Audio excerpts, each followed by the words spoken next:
Good morning, my dear students. The short story, The Fortune Teller by Carol Capek, is prescribed for the students of BA Part 1, English Literature, in Paper 2, that is, English Prose and Fiction. ये कहानी है और इस कहानी के जो लेखक हैं कैरल कैपेक, उनकी पहले हम जीवनी पढ़ेंगे, यानी कि हिज बायोग्राफी.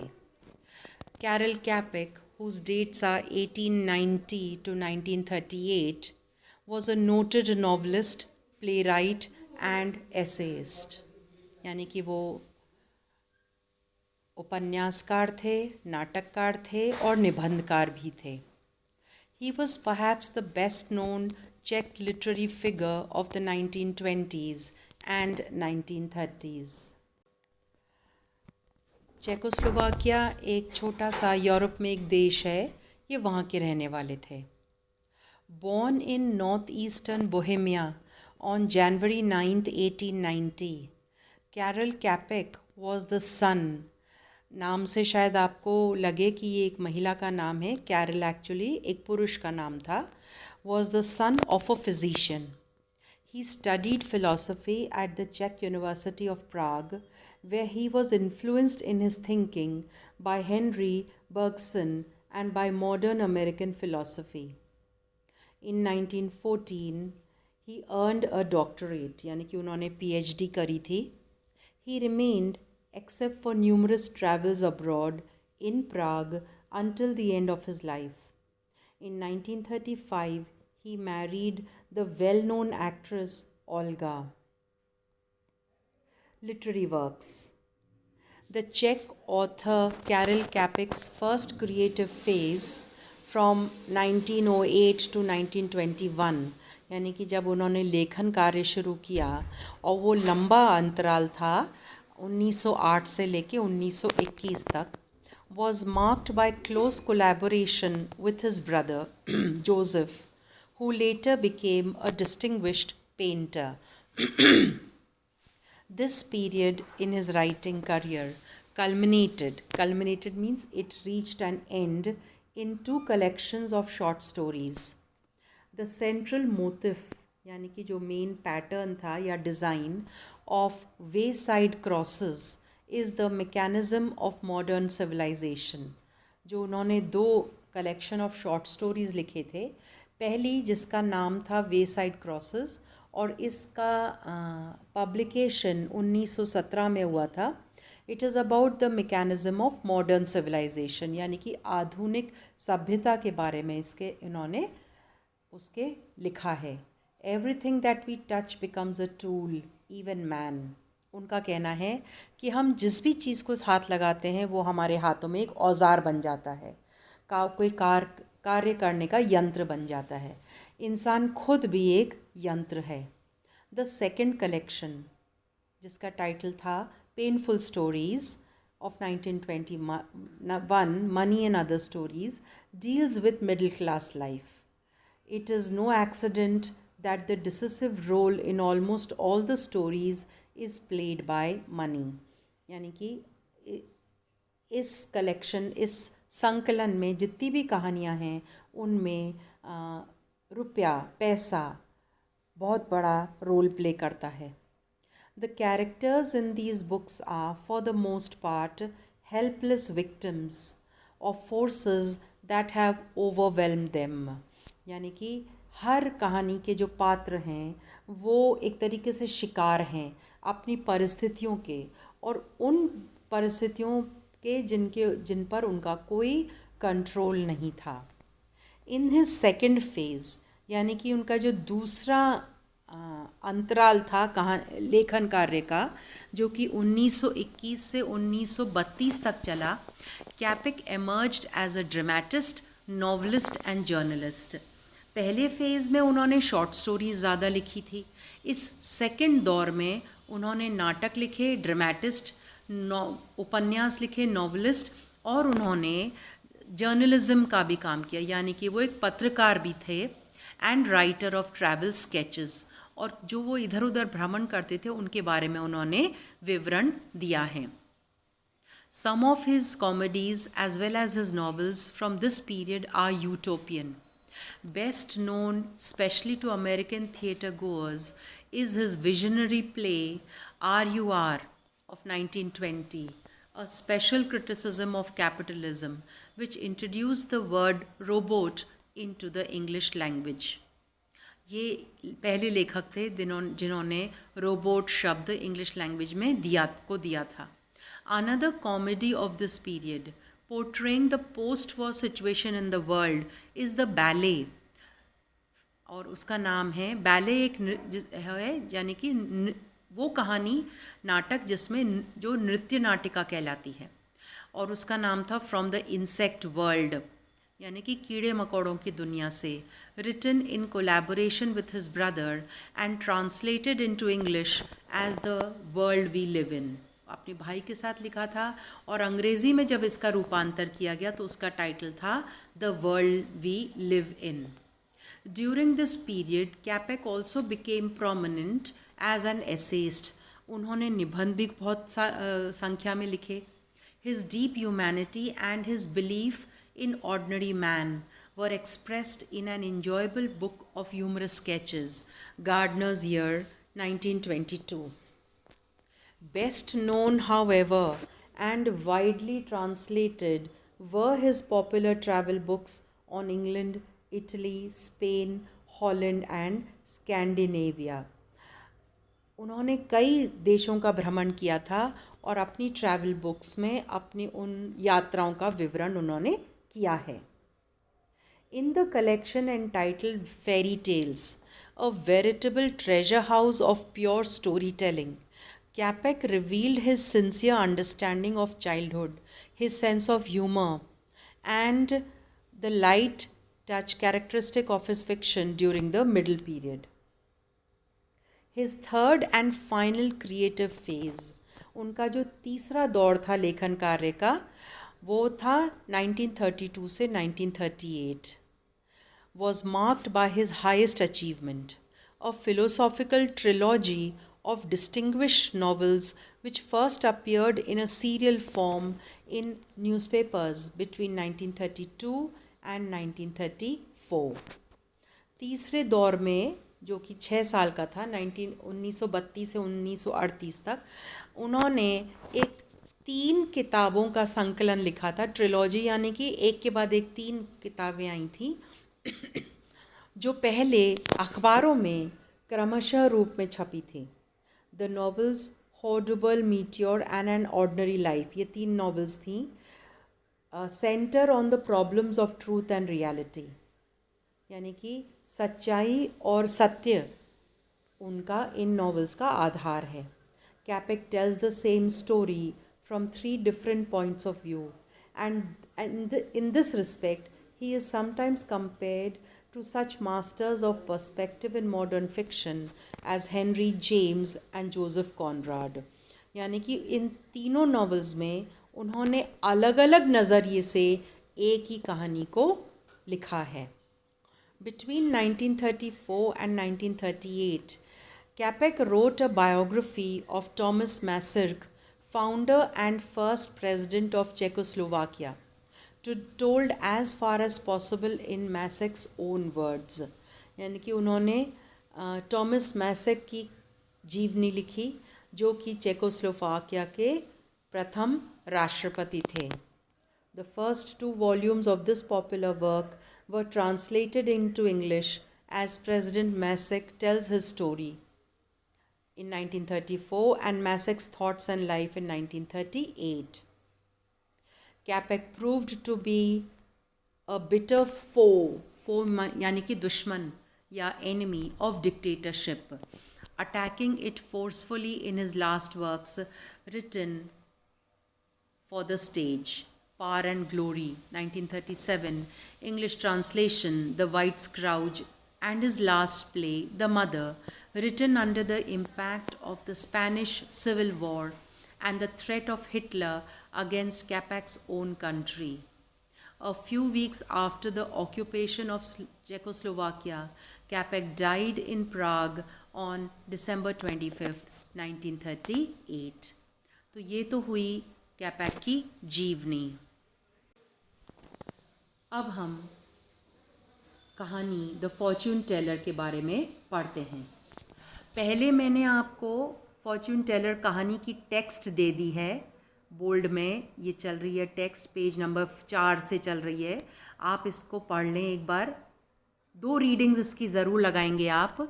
उसके बाद आप जब कहानी ख़त्म हो जाएगी उसके बाद हम इसके नोट्स वगैरह पढ़ेंगे। ये कहानी चल रही है, ये पूरी कहानी है और यहाँ पर ये कहानी ख़त्म हुई है। अब पेज 12 से कहानी के बारे में हम पढ़ते हैं।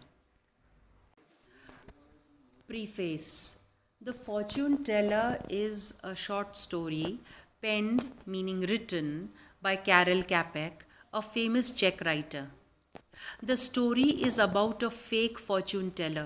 फॉर्चून टेलर यानी कि कोई ज्योतिषी जिसको हम कहते हैं, या एस्ट्रोलॉजर इन इंग्लिश, और वो फेक होती है यानी कि वो रियल नहीं होती, उनको असल में ज्ञान नहीं होता ज्योतिष विद्या का। In England called Mrs Myers. How she is trapped by the detective inspector Mr MacLeary. उस शहर के जहाँ पे वो अपना काम करती है मिसेस मायर्स, वहाँ का जो पुलिस इंस्पेक्टर होता है उनको उन पे संदेह होता है और उनको वो पकड़ने की कोशिश करता है। And punished by the magistrate. Kelly is the story about, but how her prophecy turns out to be true is the irony of life. लेकिन अंत में वो जो अपनी भविष्यवाणी करती हैं वो सच साबित होती है। यही कहानी में ट्विस्ट है। Everyone's judgment goes wrong, but not the predictions of the fake astrologer. सब मिसेस मायर्स को गलत समझते हैं लेकिन अंत में उनकी बात सही साबित होती है। The predictions of Mrs. Myers. Inspector McLeary spreads a net to catch Mrs. Myers by sending his wife Mrs. McLeary. यानी कि मिसेस मायर्स को रंगे हाथों पकड़ने के लिए वो अपनी वाइफ को भेजते हैं, एक तरीके से रूप बदल कर। His wife pretends as if she is a 20 years old unmarried girl. वो ऐसे बिहेव करती हैं जैसे कोई वो 20 साल की एक युवा लड़की हैं जिनका विवाह नहीं हुआ है। Mrs. Myers reads the cards. अब एक स्पेशल तरह के कार्ड्स आते हैं जिन पर कुछ कुछ तस्वीरें छपी हुई होती हैं और उन कार्ड्स को खोला जाता है और उन तस्वीरों के आधार पर भविष्यवाणी की जाती है।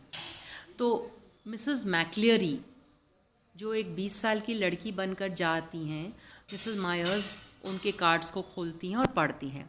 शी प्रिडिक्ट्स यानी कि वो भविष्यवाणी करती हैं that the girl is going to marry a young rich businessman before the end of the year, कि वो एक साल पूरा होने से पहले एक युवा धनवान बिजनेसमैन से शादी करेंगी। अब सच्चाई तो ये है कि मिसेस मैक्लियरी की शादी ऑलरेडी इंस्पेक्टर मैक्लियरी से हुई है, तो ये कैसे संभव है कि वो किसी और से शादी कर लेंगी, वो भी साल भर के अंदर अंदर। An elderly man will be an obstacle on her way, कि एक उम्र दराज आदमी उनके लाइफ में रुकावट का काम करेगा, बट शी विल सक्सीड, लेकिन वो अंत में सफल होंगी। And move across the ocean after marriage, और वो विवाह के बाद समुद्र पार करके दूसरे देश चली जाएंगी। The fee was £1 and 1 shilling is paid for her predictions, यानी कि वो काफ़ी महंगी भविष्यवाणी करती है। The trial scene in the court. The inspector files a case against Mrs Myers. She is summoned meaning called to the court for trial. अब उनके खिलाफ केस दर्ज किया जाता है और कोर्ट में उनकी सुनवाई होती है। She argues that Mrs. McLeary appeared as an unmarried anxious girl, that is why I predicted so. वो कहती हैं कि भाई ये जो थी ये ऐसा लग रहा था जवान है और शादीशुदा नहीं है, इसलिए मैंने इनको ये भविष्यवाणी दी। However, her fraudulence is proved and she is sentenced to deportation. अब वो असल में यहाँ की इंग्लैंड की रहने वाली नहीं है, तो उनकी ये जो उनका ये जो अपराध है वो साबित हो जाता है और सज़ा ये सुनाई जाती कि आपको आपके देश वापस भेज देते हैं। वो किसी और देश से आई हुई थी। She also has to pay the penalty of £50. The irony of life. A year later, the judge, Mr. Kelly, meets the inspector by chance. He is shocked to know that Mrs. McCleary eloped with a young rich businessman from Melbourne. उनको ये जानकर आश्चर्य होता है कि Mrs मैक्लेरी एक युवा धनवान बिजनेसमैन के साथ भाग गई और वो मेलबर्न चली गई. मेलबर्न ऑस्ट्रेलिया में एक शहर है. She cross the ocean a week ago for Australia. वो एक सप्ताह पहले ही ऑस्ट्रेलिया चली गई थी. Mrs Myers is a fraud but her prediction becomes true. अब कहानी के अंत में हमें पता चलता है कि मिसेस मायर्स ने लोगों को धोखा दिया होगा, लेकिन यहाँ पर मिसेस मैक्लेरी के लिए जो उन्होंने भविष्यवाणी करी थी वो सही साबित हुई. द इंस्पेक्टर एंड जज are able to judge Mrs. Myers, but not the mysterious happenings in life. Destiny overrules human intelligence. Summary. Karel Čapek was a famous Czech novelist, playwright, and story writer. His short stories are marked by a gentle play of irony. In this story, a smart detective inspector called McCleary employs his charming young wife to trap a fraudulent fortune teller called Mrs. Myers. Content यानी कि कहानी में क्या है? The fortune teller tells the story of Mrs. Myers, a woman who comes to the attention of a police inspector called Mr. McCleary. Keen to know how she conducts her business, Mr. McCleary's wife calls on Mrs. Myers at home and pretends to be a single woman who desires to know her future.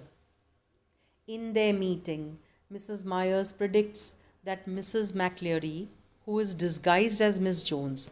Now, Mrs. McCleary ने अपना नाम Miss Jones बताया था, भेष बदल कर गई थी. She will be married before the year is up and will go on a long journey. A man, it is claimed, will also try to stand in her way.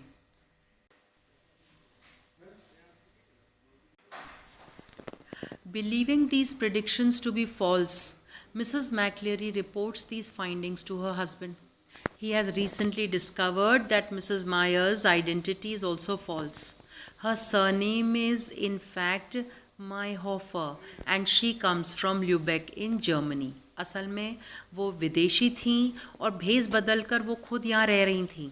वो Germany की रहने वाली थी. अब ये जब केस कोर्ट में जाता है, as a result Mrs. Myers is called to account for her business before the local magistrate, Mr. Kelly, who finds her guilty of fraud and sentences her to pay a fine of £50. The case of Mrs. Myers, it seems, is finally over. It is in the closing paragraph of the story, however, that Čapek uses irony when it transpires. होता ये है that Mrs. Myers' original predictions for Mrs. McCleary, जो उन्होंने Mrs. McCleary से कहा था, they come true. और क्या हुआ? Mrs. McCleary does indeed marry a man before the year is up. साल पूरा होने से पहले ही Mrs. McCleary किसी और पुरुष से शादी कर लेती हैं. He is a millionaire. वो एक करोड़पति आदमी हैं. From Melbourne. वो ऑस्ट्रेलिया मेलबर्न के रहने वाले हैं. And Mrs. McCleary moves with him to Australia. वो उनके साथ ऑस्ट्रेलिया चली जाती हैं, 7 समुंदर पार, a place which requires a considerably long journey from London. Conclusion. In this short story, the prophecy of the old lady, the fake fortune teller. Now fake का मतलब है फर्जी, जिसको कहते हैं ना हम, जो केवल दिखावा करती है. That she predicted a certain future for Miss Jones or Mrs. McCleary comes true. Although the judge orders her to go back to Germany and also advises her not to practice any more such fraudulent prediction as a professional fortune teller, yet the greatest irony is that the prophecy of the fake fortune teller comes true at the end and it takes the readers to some unpredictable climax, when Mrs. McCleary is found to have been married to a rich young businessman and have moved to Australia. Thus, a freakish forecast comes true in the life of the smart inspector? How would you, ये कुछ प्रश्न हैं, इनका आप अध्ययन करेंगे. How would you summarise the story the fortune teller by Karel Capek? How does the author use irony? इसमें आपको इस प्रश्न का उत्तर भी दिया हुआ है, आप उसको पढ़ लें. कहानी ज़्यादा लंबी नहीं है, शॉर्ट ही है, 4-5 पेज की कहानी है, और उनके मैंने उत्तर भी दे दिए हैं आपको.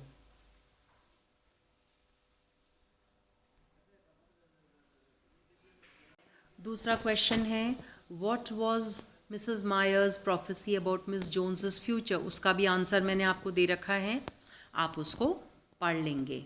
और इसी के साथ ये कहानी समाप्त होती है. The fortune teller by Karel Capek, which is prescribed for the students of BA Part 1 English Literature in Paper 1. I'm sorry, Paper 2. Thank you.